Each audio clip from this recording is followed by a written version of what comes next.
आज हम अपने थर्ड चैप्टर को ख़त्म करने वाले हैं और हमारा एक टॉपिक रहता था, इम्पोर्टेंट टॉपिक है काफ़ी, कि जो प्रवास होता है उसके क्या परिणाम हो सकते हैं।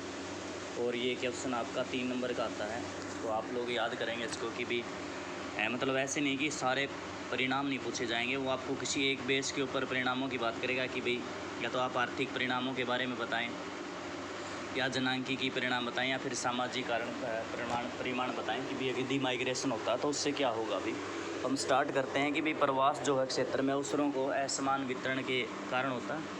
ये हम पहले ही बात कर चुके हैं कि अपॉर्चुनिटी है वो अनइक्वल मिलेगी आपको, कहीं पर ज़्यादा सुविधाएं काफ़ी, कहीं पर कम है। इसी वजह से जो लोग हैं माइग्रेशन कर जाते हैं। लोगों में कम अवसरों और कम सुरक्षा वाले स्थानों से अधिक अवसरों और अधिक बेहतर स्थानों वालों की ओर प्रवृत्ति होती है। बदले में यह प्रवास के उद्गम और गंतव्य क्षेत्रों के लिए लाभ और हानि दोनों उत्पन्न करता है।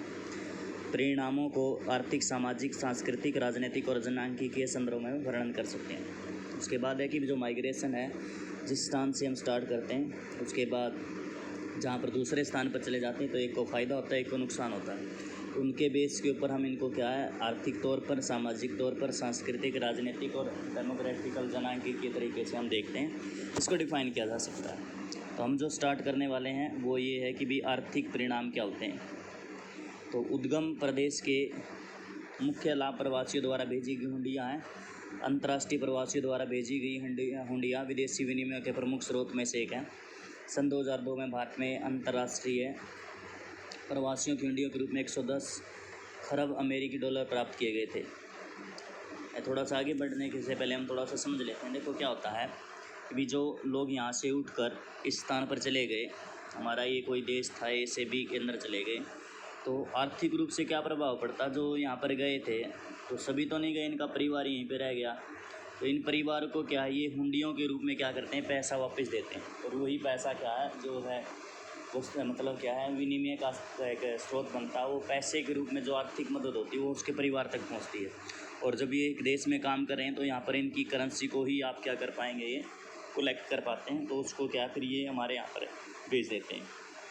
तो एक सबसे प्रमुख कारण है आपका जो परिमाण, यदि हम उसके परिणाम की बात करते हैं तो वो ये होता है कि वो पैसा है, जिस स्थान से वो शुरू किया था, लोगों ने प्रवास किया था और जहाँ पर पहुँचे ना, वहाँ से वो क्या है, अपने स्थान पर वो पैसा पहुँचाते हैं। जैसे किया कि पंजाब, केरल, तमिलनाडु अपनी अंतर्राष्ट्रीय प्रवासियों में महत्वपूर्ण राशि प्रदान करते हैं।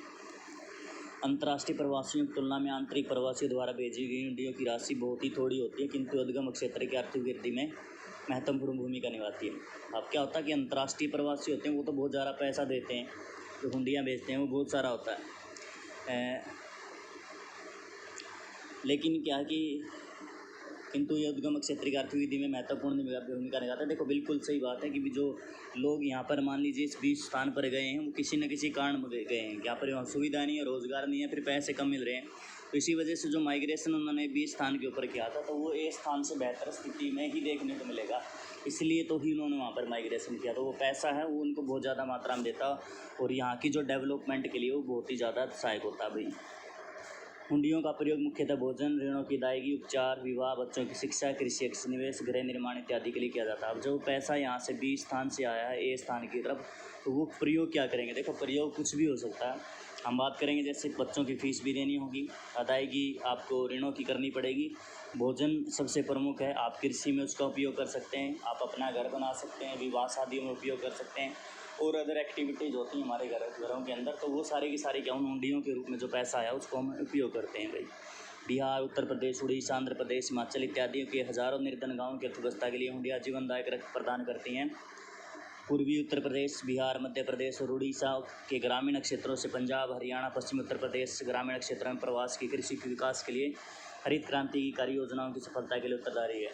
एक ऐसा स्थान है कि भी हमारे यहाँ पर भारत के अंदर भी क्या है, आपको एक विशेषता देखने को मिलेगी कि जो अनइक्वल डिस्ट्रीब्यूशन मिलता है हमारे को, चाहे पैसे का, डेवलपमेंट का। जैसे मान लीजिए काफ़ी पिछड़ा हुआ इलाका आप यहाँ पे मान लीजिए, और हमारे उस उत्तरी भारत की तरफ आ जाएं तो लोग माइग्रेशन कर जाते हैं और यहाँ से वो क्या है, पैसा कमाते हैं और वो पैसा वापस यहाँ पर ला के अपने स्थान पर उनका उपयोग करते हैं, तो काफ़ी ज़्यादा पैसा उनको मिलता है। तो इसमें क्या है कि काफ़ी डेवलपमेंट जो हुई है इन जो पिछड़े हुए इलाकों में, तो काफ़ी ज़्यादा योगदान रहता है जब वो माइग्रेशन करते हैं। आप हमारे हरियाणा, पंजाब का एग्जांपल देख लें, जहाँ पर जो इतनी बड़ी मात्रा में जो हमारे मजदूर आते हैं बिहार और उत्तर प्रदेश के क्षेत्र से, तो यहाँ पर बहुत बड़ी मात्रा में पैसा कमा के जाते हैं यहाँ से भाई।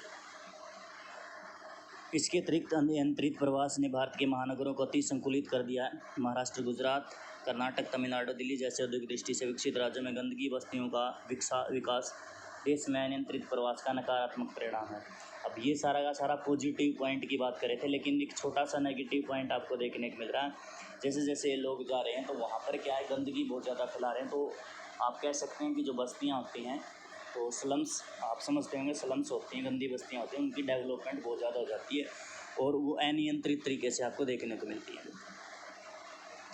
दूसरा कारण है जो हम बात करते हैं वो जनांगीकीय परिणाम होता है। जनांगीकी का मतलब होता है डेमोग्राफिक, इंग्लिश में एक शब्द है। तो इसका मतलब होता है जो लोगों की संख्या से आपने समझना इस चीज़ को कि संख्या में डिफरेंस होगा भी कहीं ना कहीं। कि प्रवास से एक देश के अंदर जनसंख्या पुनर्वितरण होता है। ग्रामीण नगरीय प्रवास नगरों में जनसंख्या वृद्धि में योगदान देने वाले महत्वपूर्ण कारकों में से एक है। ग्रामीण क्षेत्रों में होने वाली युवा आयु कुशल दक्ष लोगों का बाह्य प्रवास ग्रामीण जनसंख्या संकरण का प्रतिकूल प्रभाव डालता है। यद्यपि उत्तराखंड, राजस्थान, मध्य प्रदेश और पूर्वी महाराष्ट्र में होने वाले बाह्य प्रवासों ने इन राज्यों की आयु एवं लिंग संरचनाओं को गंभीर असंतुलन पैदा कर दिया है। ऐसे ही असंतुलन राज्यों से भी उत्पन्न हो गए जिनमें ये प्रवासी जाते हैं।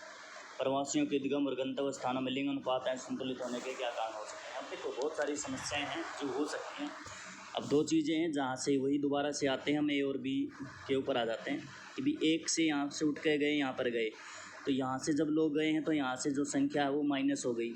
तो जब यहाँ पर आए हैं तो यहाँ पर ये संख्या आपकी क्या हो जाएगी, प्लस हो जाएगी। तो अब आपको क्या देखने को मिल रहा है कि भाई यहाँ पर संख्या बढ़ेगी तो यहाँ का जो लिंगानुपात की जब बात करते हैं तो वो लिंगानुपात आपको क्या देखने को मिलेगा, उसके अंदर डिस्टर्बेंस हो जाएगा दोनों स्थानों के प्रभाव। यहाँ पर छोड़ के गए हैं और यहाँ पर प्लस होगा, क्योंकि मोस्टली यहाँ पर छोड़ के कौन जाते हैं, इससे जो शिक्षित वर्ग है, युवा वर्ग है, जो दक्ष थे, यहाँ पर रोज़गार नहीं मिला यहाँ पर उनको, तो वो रोज़गार की तलाश में यहाँ पर चले गए। तो इसी वजह से जो लोग थे, दक्ष थे, जिनके पास वो काम कर सकते थे, लेकिन काम न मिलने की वजह से वो यहाँ पर काम नहीं कर पाए, तो थोड़ा सा डेवलपमेंट की जो बात हो सकती थी वो कम देखने को मिलेगी। जबकि यहाँ पर जो वो गए हैं तो यहाँ पर उनको जाते ही काम भी मिला होगा ज़रूर, ऐसा तो नहीं भी चाहते तो मैं नहीं कहूँगा, लेकिन ज़रूर मिला हुआ काम जब वो गए हैं वहाँ पर ढूंढने के लिए। तो अगर उनके अंदर क्या है, अगर हुनर है, अगर उनके पास अपनी नॉलेज है, तो उन्होंने इस चीज़ को क्या है काफ़ी हद तक क्या है प्राप्त भी कर लिया हुआ काम को। तो वो चीज़ इस प्रकार से इफेक्ट करती है। संख्या में भी बढ़ोतरी हो सकती है, जैसे यहाँ से गए उठ के यहाँ पर संख्या में बढ़ोतरी हो जाएगी, यहाँ पर कम भी हो जाएंगे। आयु और लिंग अनुपात कम हो जाएगा, वो घट भी सकता है, बढ़ भी सकता है। जैसे अगर यहाँ पर बहुत बड़ी मात्रा में अगर बी में पुरुष ही पुरुष चले गए तो आपको लिंगानुपात की यदि हम बात करते तो वो आपको कम देखने को मिलेगा। जबकि यहाँ पर औरतें रह जाएंगी तो यहाँ पर जो है आपको लिंगानुपात ज़्यादा देखने को मिलेगा। तो ये जनांगीय परिणाम होते हैं जो आपको देखने को मिल रहे हैं भाई। उसके बाद आता है सामाजिक परिणाम रहेंगे। प्रवासी सामाजिक परिवर्तनों के अभिकर्ताओं के रूप में कार्य करते हैं। नवीन प्रौद्योगिकी, परिवार नियोजन, बालिका शिक्षा इत्यादि से संबंधित नए विचारों को नगरीय क्षेत्रों से ग्रामीण क्षेत्रों की ओर विस्तरण इन्हीं के माध्यम से होगा। अब सामाजिक तौर पर देखो, सिंपल सा शब्द है समाज का, तो समाज के ऊपर इस चीज़ का इफेक्ट क्या होता है। जैसे नगरीय क्षेत्रों के अंदर जाते हैं तो नगरीय क्षेत्रों के अंदर जो है नई नई टेक्नोलॉजी सीख के आएंगे।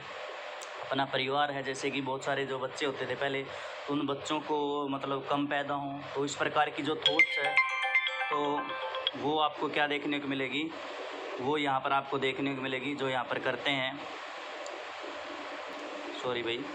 तो वो इस प्रकार से मतलब क्या है कि वो जो थॉट है ग्रामीण क्षेत्रों के अंदर लेके आते हैं, जिससे क्या है ये इस गांव के अंदर फैल जाती हैं थॉट्स। और आज आप देख सकते हैं कि ग्रामीण क्षेत्रों में भी कितनी जो है ये जो विकसित थॉट हो चुकी है और कितना ज़्यादा क्या महत्व हो गया अभी आज के समय में यहाँ पर। तो बदलाव हमारे समाज के अंदर भी देखने को मिल रहा है। प्रवास से विविध संस्कृतियों के लोगों का अंतर्मिश्रण होता है। इस संकीर्ण विचारों को भेदते हुए विश्व संस्कृति का विकास में सकारात्मक योगदान होता है और ये अधिकतर लोगों के मानसिक स्थिति को विस्तृत करता है। अब क्या होता है कि भी मान लीजिए दो अलग अलग क्षेत्र की भाषाओं के या कल्चर, रिलीजन कुछ भी है, जो दोनों आकर मिलेंगे एक विशेष स्थान के ऊपर, उन दोनों का मिक्सअप होगा और मिक्सअप होगा तो एक नई चीज़ आपके सामने निकल के आएगी भाई।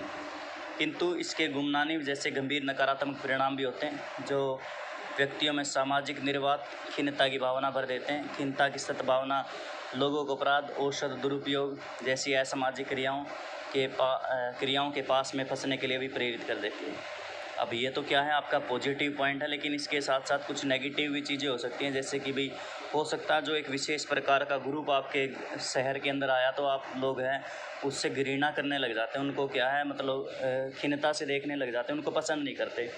इसकी वजह से क्या हो सकता है वो थोड़ा सा अपराध के अंदर घुस जाएं, या भी ये हो सकता है कि भाई मान लीजिए जब वो रोज़गार के लिए गए, हो सकता है उनको रोज़गार ना मिले, तो न मिलने की वजह से वो किसी अपराध की दृष्टि में चले जाएं। कुछ लोग हैं जब वो पैसा कमाते हैं, भाई पैसा थोड़ा सा ज़्यादा होने की वजह से उसका मिसयूज़ करना शुरू कर देते हैं, ड्रग्स वगैरह का यूज़ करना शुरू कर देते हैं, दारू वगैरह आप कह सकते पीने लग जाते हैं। तो इसके नेगेटिव पॉइंट भी आपको देखने को मिल जाएंगे। तो ये सारी चीज़ें हैं ये आपके सामाजिक परिणामों के अंदर आएंगी भाई। उसके बाद हम बात करते हैं पर्यावरणीय परिणाम। अब पर्यावरण के ऊपर इसका क्या इफेक्ट पड़ेगा। ग्रामीण और नगरीय प्रवास के कारण लोगों का अति संकुलन नगरीय क्षेत्रों में वर्तमान सामाजिक और भौतिक अवसंरचना पर दबाव डालता है। अंततः इससे नगरीय बस्तियों की अनियोजित वृद्धि हो जाती है और गंदी बस्तियाँ और क्षुद्र कॉलोनियों का निर्माण होता है। अब देखो लिमिट थी एक, ये कोई शहर था, अब यहाँ पर 100 व्यक्ति रह रहे थे, लेकिन यहाँ से बाहर से कोई 1000 व्यक्ति और आ गए, फिर 1000 और आ गए, और हर साल ये संख्या बढ़ती चली जा रही है। लेकिन जो डिफ़ाइन है एरिया आपका सिर्फ इतना ही, आप इसको बढ़ा नहीं सकते।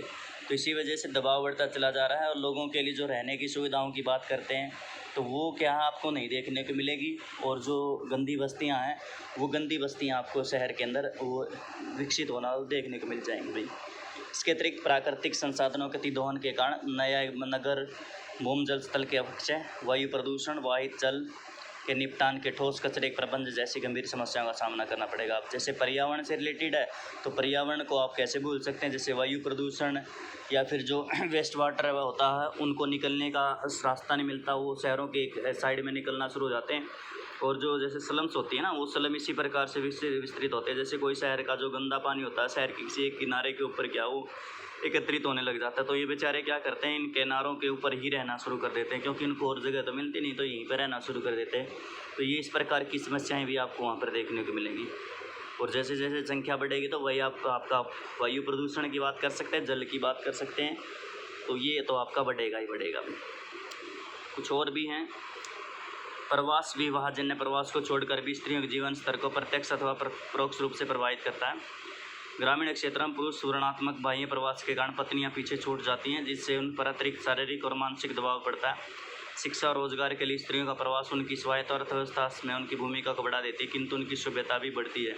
अब एक चीज़ है कि जिस प्रकार से जो पुरुष प्रवास करते हैं मुख्य तौर पर वो अपना परिवार अपनी पत्नियां वहीं पर छोड़ जाते हैं।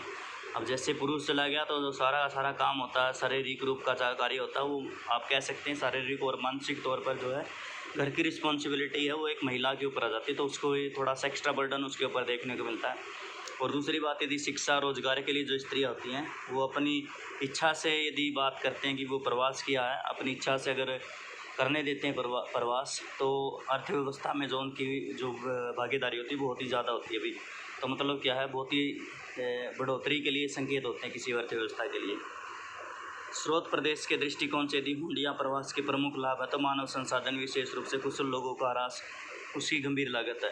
उन्नत कुशलता का बाजार सही मायने में वैश्विक बाजार बन गया और सर्वाधिक गत्यात्मक औद्योगिक अर्थव्यवस्थाएं गरीब प्रदेश से उच्च प्रशिक्षित व्यावसायिक सार्थक अनुपातों में प्रवेश दे रही हैं और भर्ती कर रही हैं। परिणाम स्वरूप स्रोत प्रदेश के वर्तमान अलग विकास को बल मिलता है। अब एक ऐसा समय आ गया कि भी आज के समय जो है एक वैश्विक बाजार पूरे के पूरे विश्व को बोला जाता है, जिसमें जिसके पास हुनर है, चाहे वो काफ़ी किसी बैकवर्ड एरिया से आता, तो ग्रामीण क्षेत्रों का जो पिछड़ा हुआ इलाका होता है वहाँ से भी जो लोग आते हैं अपना कार्य करते हैं यहाँ पर, और काफ़ी बड़ी मात्रा में क्या है उनकी जो भर्तियाँ की जाती हैं बड़ी बड़ी कंपनियों के द्वारा, और बहुत सारा पैसा यहाँ पर वो कमाते हैं और अपने परिवार को क्या है आगे की ओर बढ़ोतरी के अंदर लेके जाते हैं। बस भाई हमारा चैप्टर ख़त्म होता है।